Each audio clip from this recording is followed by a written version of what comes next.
High বন্ধুরা, সবাই কেমন আছো? আমি আজ আবার হাজির হলাম জীববিজ্ঞান বিষয়টি নিয়ে। আজ আমরা তৃতীয় অধ্যায় নিয়ে আলোচনা করব। তৃতীয় অধ্যায়ের নাম কোষ বিভাজন। কিসের বিভাজন? কোষের বিভাজন। যে বিভাজনের ফলে আমাদের দেহের বৃদ্ধি ঘটছে এবং আরো যে আমাদের প্রজন্ম থেকে প্রজন্ম জীব এক প্রাণী থেকে আরেক প্রাণীতে বৃদ্ধিপ্রাপ্ত হচ্ছে।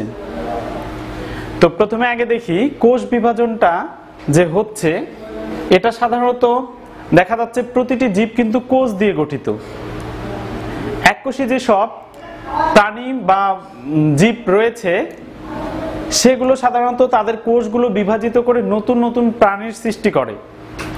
কিন্তু যারা বহুকোষী প্রাণী বা জীব রয়েছে এগুলো কি হয়, এই কোষ বিভাজনের ফলে দেহের বৃদ্ধি ঘটে, দৈর্ঘ্যে প্রস্থে বৃদ্ধি ঘটে। তো এখানে যেমন আমরা যদি ধরি মানুষ, বটগাছ বা প্রভৃতি, এগুলো কিন্তু বহুকোষী জীব। এগুলো কি হয়, এদের কোষ বিভাজনের ফলে দিন দিন এগুলো বৃদ্ধি পায় এবং স্বয়ংসম্পূর্ণতে বা একটি পরিপূর্ণ জীব বা প্রাণী বা উদ্ভিদে পরিণত হয়। আবার এককোষী প্রাণী কিছু যদি আমি উদাহরণ দিই, যেমন ব্যাকটেরিয়া, অ্যামিবা, প্লাজমোডিয়া প্রভৃতি। তো আবার দেখা যাচ্ছে যে জনন কোষ আছে, সেখানে কিন্তু আবার কোষগুলো বিভাজিত হয়ে স্ত্রী ও পুং গ্যামেটে কিন্তু হচ্ছে সৃষ্টি করে এবং এই দুই গ্যামেট মিলিত হয়ে কিন্তু জাইগোট সৃষ্টি করে এবং জাইগোটই হচ্ছে কোষ বিভাজনের একটা প্রথম ধাপ বহুকোষী জীবদের। এবং এই জাইগোট থেকেই দিন দিন বৃদ্ধিপ্রাপ্ত হয়ে বড় একটা উদ্ভিদ বা প্রাণীতে পরিণত হয়। তো আমরা যদি দেখি, প্রথমে দেখা যাচ্ছে একটা মাতৃকোষ। এর কিন্তু সাধারণত আমি যদি এটাকে বিবেচনা করি, এর মধ্যে কিন্তু নিউক্লিওলাস থাকবে। নিউক্লিয়াস এবং এই দানাদার এবং যে অংশটা আছে এটাকে বলা হচ্ছে সাইটোপ্লাজম।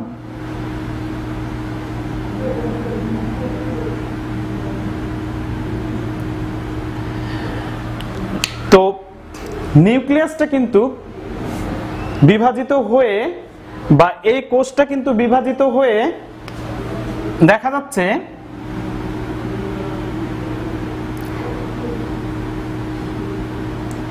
এইভাবে করে বৃদ্ধিপ্রাপ্ত হয়ে বা মাঝখানে বিভাজিত হয়ে দুইটি অপত্য কোষের সৃষ্টি করছে। এখন প্রশ্ন, তাহলে মাতৃকোষটা কি? যেই কোষ থেকে নতুন কোষের সৃষ্টি হচ্ছে বা যে কোষটা বিভাজিত হয়ে নতুন কোষের সৃষ্টি করছে, সেই যে কোষটা থেকে সৃষ্টি হচ্ছে সেটাকে বলা হচ্ছে মাতৃকোষ। আর বিভাজিত হয়ে যখন নতুন একটা কোষের সৃষ্টি হচ্ছে সেটাকে বলা হচ্ছে অপত্য কোষ। আবার এই অপত্য জীবদেহের দুইটি কিন্তু গুরুত্বপূর্ণ কোষ বিভাজন রয়েছে। নিউক্লিয়াস ও সাইটোপ্লাজম কিন্তু বিভাজিত হয়। নিউক্লিয়াসের যেখানে বিভাজন ঘটে সেটাকে কিন্তু ক্যারিওকাইনেসিস এবং সাইটোপ্লাজম যেখানে বিভাজিত হয় তাকে কিন্তু বলা হচ্ছে সাইটোকাইনেসিস। তো প্রথমে আমরা যদি নিউক্লিয়াসের বিভাজনটা দেখি, ক্যারিওকাইনেসিস, তো এই ক্ষেত্রে প্রধানত কিন্তু এই 5টি ধাপে সম্পন্ন হয়। এই ধাপগুলো সম্পন্ন হওয়ার পূর্বে বা এই বিভাজনের সবার প্রথমে এই কোষকে একটু প্রস্তুতি করতে হয়, নিজেকে প্রস্তুতি করতে হয়। তো এই প্রস্তুত পর্বটাকে বলা হচ্ছে কিন্তু ইন্টারফেস। এই ইন্টারফেসে এই কোষগুলো কি হবে, প্রস্তুতি গ্রহণ করবে। তো এই প্রথম ধাপ, এই কোষ বিভাজনের প্রথম ধাপ ইন্টারফেস, কিন্তু সেটাকে প্রস্তুতি পর্ব হিসেবে আমরা ধরবো এবং পরেরগুলো প্রোফেজ, প্রোমেটাফেজ, মেটাফেজ, অ্যানাফেজ এবং টেলোফেজ, এই 5টা ধাপে সম্পন্ন হয়। তো প্রথমে প্রোফেজ ধাপটা দেখি। প্রোফেজ ধাপটা কিন্তু সবচেয়ে বড় ধাপ এবং এটাই হচ্ছে প্রথম ধাপ। আর এই ধাপটাকে বলা হচ্ছে প্রাক পর্যায়। তো এই পর্যায়ে কি ঘটতেছে, সর্বপ্রথম দেখা যাচ্ছে এই কোষটা যে নিউক্লিয়াসটা আছে এই নিউক্লিয়াসটা আকারে অনেক বড় হচ্ছে বা বৃদ্ধিপ্রাপ্ত হচ্ছে এবং এখানকার যে পানি আছে সেই পানিগুলো বিয়োজিত হচ্ছে এবং এই ক্রোমাটিন ক্রোমোজোম যে ছিল এই ক্রোমোজোমগুলো কুণ্ডলী আকারে ছিল, এগুলো বিচ্ছিন্ন হয়ে মানে আলাদা আলাদা করে ভাগ হয়ে যাচ্ছে। তো এই প্রোফেজ পর্যায়টাকে বলা হচ্ছে প্রাক পর্যায়। এরপর আমরা দেখি প্রোমেটাফেজ। এই পর্যায়ে কি হচ্ছে যে নিউক্লিওলাস ছিল, নিউক্লিওলাস এবং নিউক্লিয়ার মেমব্রেন এটা বিলুপ্ত হয়ে যাচ্ছে, বিলুপ্ত হয়ে যায় এবং যে দুইটি মেরুর সৃষ্টি হয়েছে এখানে এবং স্পিন্ডল যন্ত্র দুই মেরু বরাবর এগুলোর সৃষ্টি হয়। এখানে আরেকটা জিনিস যে এই যন্ত্রগুলো স্পিন্ডল যন্ত্রগুলো পরে কিন্তু আবার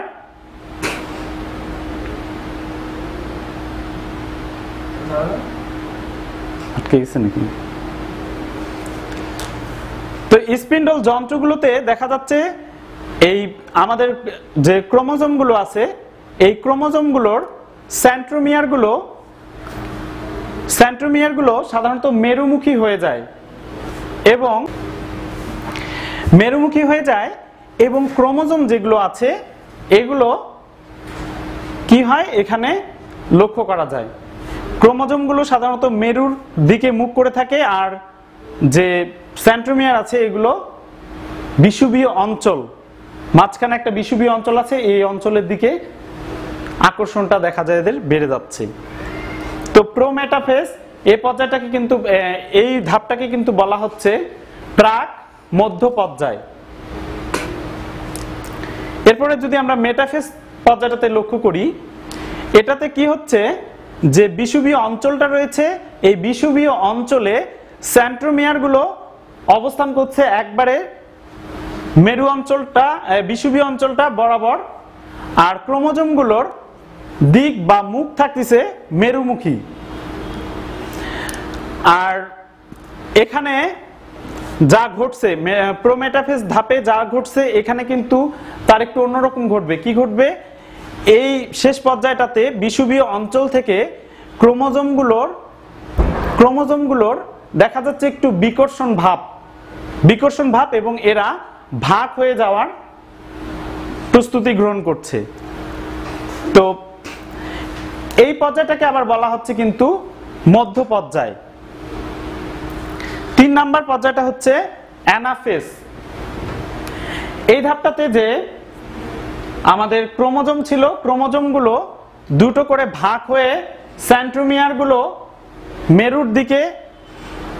মেরুর দিকে বিক্ষিপ্ত অবস্থায় ছুটছে এবং এইখানে যে অপত্য ক্রোমোজোম এই ক্রোমোজোমগুলোকে কিন্তু অপত্য ক্রোমোজোম বলা হচ্ছে। আর এই অপত্য ক্রোমোজোমগুলোর দিক সাধারণত বিষুবীয় অঞ্চলের দিকে থাকে।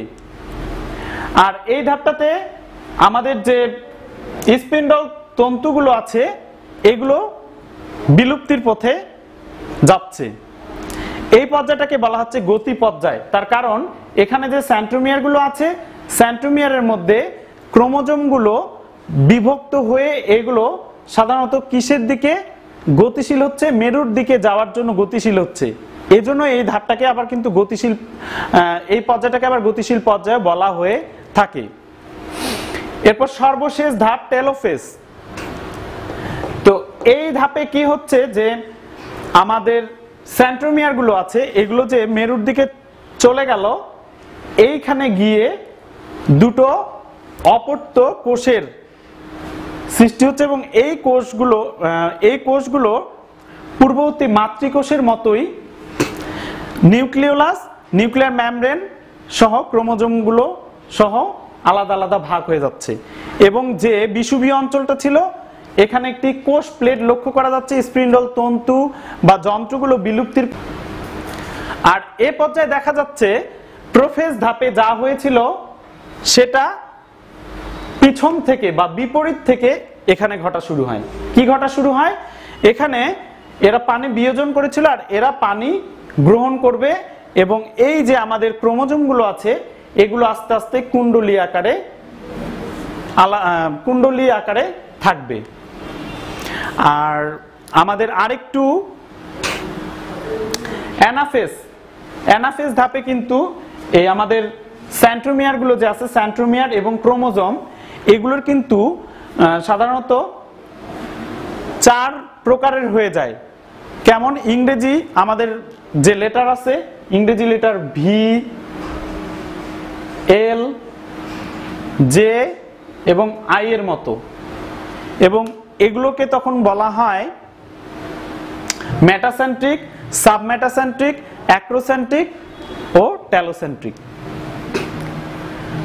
তো আমরা এখানে মাইটোসিস কোষ বিভাজনটা দেখলাম।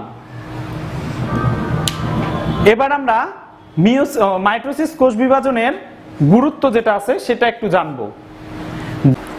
যদি বৃদ্ধির জন্য প্রয়োজনীয় পুষ্টি উপাদানটা পায় তাহলে এই কোষগুলো যদি ধরো 1 দিন করে সময় লাগে এর বিভাজন হতে, তাহলেও কিন্তু বিভাজন হতে সময় লাগবে প্রায় 40 থেকে 50 দিনের মতো। তাহলে দেখো এই কোষ বিভাজনটা খুব যে একবারে অনেক দীর্ঘ সময় লাগার কথা তা কিন্তু হচ্ছে না। এখানে আমাদের যদি শরীরে কোথাও ক্ষত স্থান হয় তো এই ক্ষত স্থানটা পূরণ করতে কিন্তু খুব বেশি একটা সময় লাগে না। এই ক্ষত স্থানটা পূরণ করে কিন্তু এই কোষ বিভাজনের মাধ্যমে। আবার অনেক সময় দেখা যাচ্ছে যে আমরা টিউমার বা ক্যান্সার শব্দগুলো তো শুনেছি এই রোগগুলো সম্বন্ধে, অনেক কাছের আত্মীয় কিন্তু এই রোগগুলোতে আক্রান্ত হয়ে দেখা যাচ্ছে মারা গেছে। এই রোগগুলো হচ্ছে কিভাবে? যখন এই কোষের অস্বাভাবিক বৃদ্ধি ঘটে তখন। তো এই ক্যান্সার কোষ কিন্তু এই নিয়ন্ত্রণহীন অস্বাভাবিক কোষ বিভাজনের ফল। কিন্তু গবেষণায় দেখা গেছে বিভিন্ন জীবাণু, রোগ জীবাণু, কেমিক্যাল কিংবা তেজস্ক্রিয় কোষ ক্যান্সার কোষ কিন্তু সৃষ্টি করতে পারে। এর ফলে কি হচ্ছে? আমাদের সহস্রাধিক জিনকে কিন্তু ক্যান্সার কোষ তৈরিতে সহায়তা করছে। এবং এখানে যদি আরেকটু দেখা যায় প্যাপিলোমা ভাইরাস E6 ও E7 এই দুইটা কিন্তু নামে কিন্তু দুইটা জিন, নতুন জিন শনাক্ত করা হয়েছে। এগুলো কিন্তু প্রোটিন সৃষ্টি করে যা কোষের বিভাজন নিয়ন্ত্রিত প্রোটিন অণুসমূহকে ওই স্থান থেকে তাড়িয়ে দিয়ে ওরা কিন্তু। তাহলে দেখো কিভাবে কোষের অস্বাভাবিক বৃদ্ধি ঘটে আমাদের এই টিউমার থেকে ক্যান্সার এবং অন্যান্য বড় ধরনের জটিল রোগও হচ্ছে। এবং এই ক্যান্সার আমাদের শরীরে কিন্তু বিভিন্ন অঙ্গেরও কিন্তু হয়ে থাকে, যেমন স্কিন ক্যান্সার, স্তন ক্যান্সার, জরায়ুমুখ ক্যান্সার, লিভার ক্যান্সার প্রভৃতি। এবং এই ক্যান্সারগুলো হলে আমাদের সাধারণত মৃত্যু কিন্তু অবধারিত যদি ক্যান্সারের লাস্ট স্টেপ হয়। এখন যদিও বা এটা নিয়ে অনেক গবেষণা চলছে। এরপর আমরা যদি লক্ষ্য করি মিয়োসিস কোষ বিভাজনটা, মিয়োসিস কোষ বিভাজন। আচ্ছা, মাইটোসিস কোষ বিভাজনের ফলে দেহের বৃদ্ধি আর অযৌন জননটা কিন্তু সম্ভব। এবং মিয়োসিস কোষ বিভাজনের ক্ষেত্রে কিন্তু আমাদের যে যৌন জননটা আছে প্রাণীদের, সেটার ক্ষেত্রে কিন্তু মিয়োসিস কোষ বিভাজন প্রয়োজন। তো এইখানে কি হচ্ছে, এইখানে বিষয়টা হচ্ছে আরেকটা, এখানে কিন্তু সাধারণত এই মিয়োসিস কোষ বিভাজন 2টি ধাপে কিন্তু সম্পন্ন হয়। একটা হচ্ছে মিয়োসিস 1 ধাপ, একটা হচ্ছে মিয়োসিস 2 ধাপ। এই মিয়োসিস 1 ধাপটাকে বলা হচ্ছে হ্রাস বিভাজন আর 2 ধাপটাকে বলা হচ্ছে সমবিভাজন। তো এই একটা কোষ থেকে কিন্তু 2টা ভাগ হয়ে গেল, আবার এই 2টা থেকে কিন্তু 2টা করে 4টাতে পরিণত হলো। কিন্তু এখানে ঘটনাটা ঘটছে একটু অন্যরকম। কেমন? এখানে যে আমাদের ক্রোমোজোমগুলো আছে, ক্রোমোজোমের সংখ্যাটা অর্ধেক হয়ে যাচ্ছে। ধরো একটা মানুষের শরীরে 46টি ক্রোমোজোম রয়েছে, তো এটা যদি 2 ভাগ হয়ে যায় তাহলে কত হবে? 23টি, তাই তো? এর পরে যদি ভাগ হয় তাহলে কি 23-এর অর্ধেক হবে? না, আবার এর পরের ভাগগুলো হবে 23টি 23টি 23টি 23টি। এটা কেন? যখন ভাগ হচ্ছে তাহলে ক্রোমোজোমের সংখ্যাগুলো একই সমান হতে পারে, হতে পারত, কিন্তু এই রকম যদি কিছু হয় তাহলে কিন্তু কি হবে, তাহলে কি হবে, কোষের যে অপত্য কোষটা সৃষ্টি হচ্ছে এটাতে কিন্তু ক্রোমোজোমের সংখ্যা আরো ডাবল হয়ে যাওয়ার কথা, তাই তো? কিন্তু এখানে ডিএনএর এই যে দেখো হ্রাস হচ্ছে বা ক্রোমোজোমের হ্রাস হচ্ছে, এই জন্য কিন্তু এই ধাপটাকে আবার হ্রাসমূলক পর্যায় বা ধাপও বলে। তো এখানে দেখো 23টা করে হয়েছে। যখন একটি স্ত্রী ও পুরুষ জননকোষে মিলনের ফলে বা গ্যামেট সৃষ্টির ফলে এরকম যদি না হতো তাহলে কি হতো? দেখা যাচ্ছে এই কোষটার ফলে যে অপত্য কোষটা সৃষ্টি হচ্ছে এটা আরো বেশি বড় হয়ে যেতে পারে। যেমন একটা ছোট উদাহরণ দেই, আলুর মধ্যে কিন্তু এই পরীক্ষাটা প্রয়োগ করে দেখা গেছে। এখানে কি পাওয়া গেছে? দেখা যাচ্ছে সবচেয়ে উন্নত মানে আর একটু বড় আলুর সৃষ্টি হচ্ছে। সেই হিসাবে সেই বিচারে আমরা যদি দেখতে যাই তাহলে মনে হবে যে এই পদ্ধতিটা তাহলে খুব ভালো, কিন্তু না, এই পদ্ধতিতে সমস্যা আছে। কি সমস্যা? যে যদি উপযুক্ত পরিবেশ না পায় তাহলে এর পুরোটাই ধ্বংস হয়ে যাবে, পরবর্তী প্রজন্মতে আর এর কোনো চিহ্ন কিন্তু পাওয়া যাবে না। যখন এটাকে কিন্তু ডিপ্লয়েড, আমরা যদি ধরি এটাকে N, এটা তাহলে 2N, ডিপ্লয়েড আর হ্যাপ্লয়েড। ডিপ্লয়েড থেকে আগে সপুষ্পক উদ্ভিদ যে আছে, এই সপুষ্পক উদ্ভিদের পরাগধানী এবং ডিম্বকের মধ্যে এবং উন্নত প্রাণীর শুক্রাশয় ও ডিম্বাশয়ের মধ্যে কিন্তু মিওসিস প্রক্রিয়াটা ঘটতে দেখা যায় বা ঘটে। এছাড়া মস ও ফান জাতীয় উদ্ভিদের ডিপ্লয়েড মাতৃকোষ, ডিপ্লয়েড। তো এই মিওসিস কোষ বিভাজনে এখানে কি হচ্ছে, ক্রোমোজোমের কিন্তু বা ক্রোমোজোম বা জেনেটিক বস্তুটার কিন্তু সমতাটা রক্ষা হচ্ছে। এই সমতাটা যদি রক্ষা না হয় তাহলে কি হবে, যে পরিবেশ এদের যে বৈচিত্র্যটা দেখা যাচ্ছে এই বৈচিত্র্যটা কিন্তু তখন কম হয়ে যাবে। আর এর ফলে কি হবে, নতুন একটা পরিবেশে এই জীবটা বা উদ্ভিদটা খাপ খাওয়াতে পারবে না। আর এর ফলে দেখা যাচ্ছে নতুন কোনো পরিবেশে যদি যায় সেটা বিলুপ্তির পথে চলে যাবে। তো অবশ্যই এই প্রক্রিয়াটা জনন কোষ বা যৌন জননের ক্ষেত্রে খুবই একটা গুরুত্বপূর্ণ। আর এই মিওসিস কোষ বিভাজন কিন্তু জিনগত বৈচিত্র্য সৃষ্টি করে প্রজাতিকে টিকিয়ে রাখা কিন্তু সম্ভব।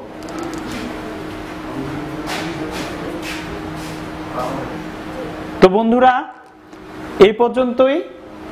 এই অধ্যায়টা তোমরা আরেকটু পড়বে, এ নিয়ে আরো কিন্তু তোমাদের পরের চ্যাপ্টারে এই কোষ বিভাজন সহ কিন্তু আরো কিছু বিষয় ওখানে পাওয়া যাবে। তো কোষ বিভাজনটা এইটুকুই এখানে আলোচনা করা আছে, তোমরা এটা একটু ভালো করে পড়বে আর পরে গিয়ে তোমার এটা সহায়ক ভূমিকা পালন করবে পরের অধ্যায়ে যদি যাই। তো সবাই ভালো থেকো, এই পর্যন্তই।